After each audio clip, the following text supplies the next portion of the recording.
Liko Pilina is a hybrid forest restoration experiment located in the lowland wet forests of Hilo, Hawaii. By incorporating both native plants and introduced non-invasive plants, we aim to establish a functional forest that is more resilient against invasive species. Our name translates to budding new relationships in Hawaiian, alluding to how we can find new partnerships between plants that may not have grown all together before. One of the reasons that we started working in this area is because the lowland wet forests in Hawaii Islands were kind of ignored. Most of the people that wanted to do ecology work were working in the higher elevation habitats, which were dominated still by mostly native species, and the forests were in better condition. But we realized that these low elevation forests still have native species, but it's been declining in this kind of habitat because of invasion of many pioneer species that are fast growing. And we see this especially in the lowland wet forests. We had been working here since 2002, and a previous research and other experiments had shown that the native species did not really have seedlings in this forest, mostly because we got them choked out by fast-growing pioneer species that created a combination of the dark conditions, the lots of nutrients, and the impediments of the physical leaf litter. Early work showed that if we put in all the effort to just remove the invasives, they just come back. We estimated that to keep a 1 meter square area free of weeds in a year period would take 40 hours of work.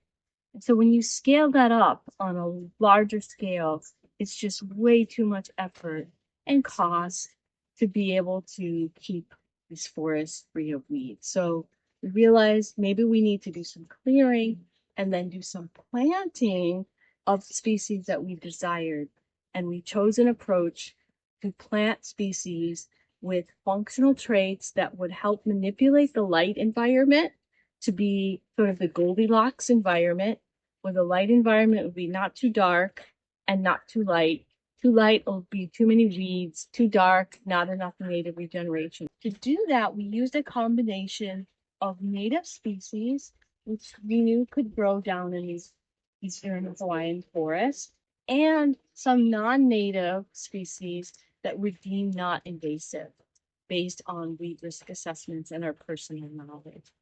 And we used functional trait theory to get a lot of data on things like wood density, leaf nitrogen, leaf phosphorus, photosynthesis rate, water use efficiency, seed size, and getting all of those traits together. We had 15 traits in total. We were able to look at the species and see what would be an appropriate species for this kind of habitat. Some of the species that we knew that were these highly weedy, fast-growing pioneer species were on the fast end of what's called the plant economics spectrum.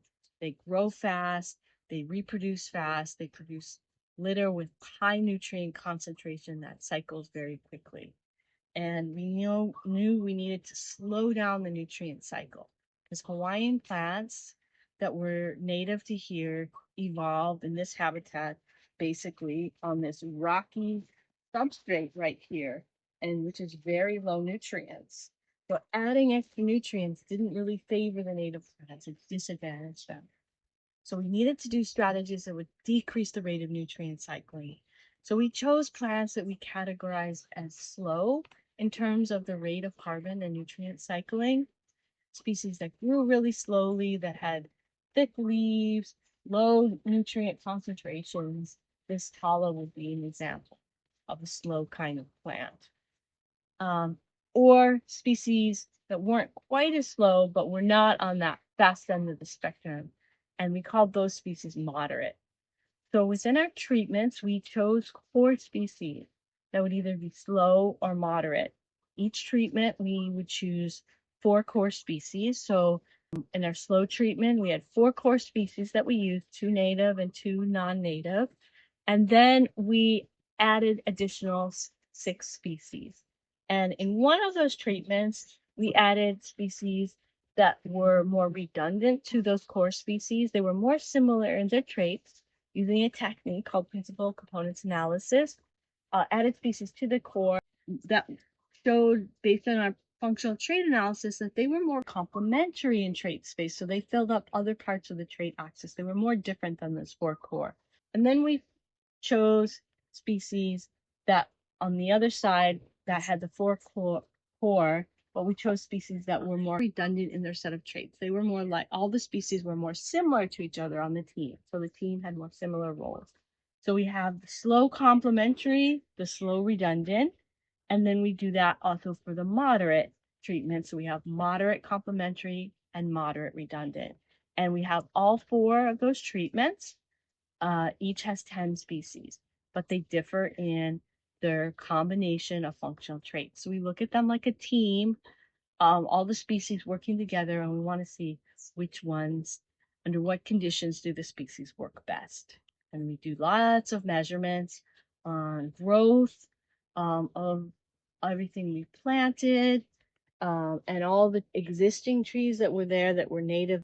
We also monitor seedling regeneration each year, so we'll look at meter-squared quadrats along a transect and count any seedlings that would have come from outplanted species or existing species in our plots.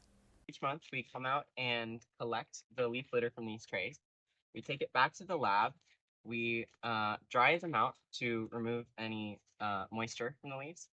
Then we sort them and grind them, and we send them off to another lab to analyze the nutrient content of each of the leaves. Another thing we do each year in these plots is pull out weeds that are emerging of invasive plants, and then we track how many hours it takes to remove the weeds from each plot. And so that way we can track how much the plots have improved in terms of their resistance to invasive plants. As weeding time goes down, that means the plots are becoming more resistant. We measured phenology, what's flowering and fruiting every month. At one point, we measured the amount of seed rain coming down. Every once in a while, the soil nutrients. Try to get a pulse on the health of the forest and how it's doing across these 4 different treatments or plant combinations.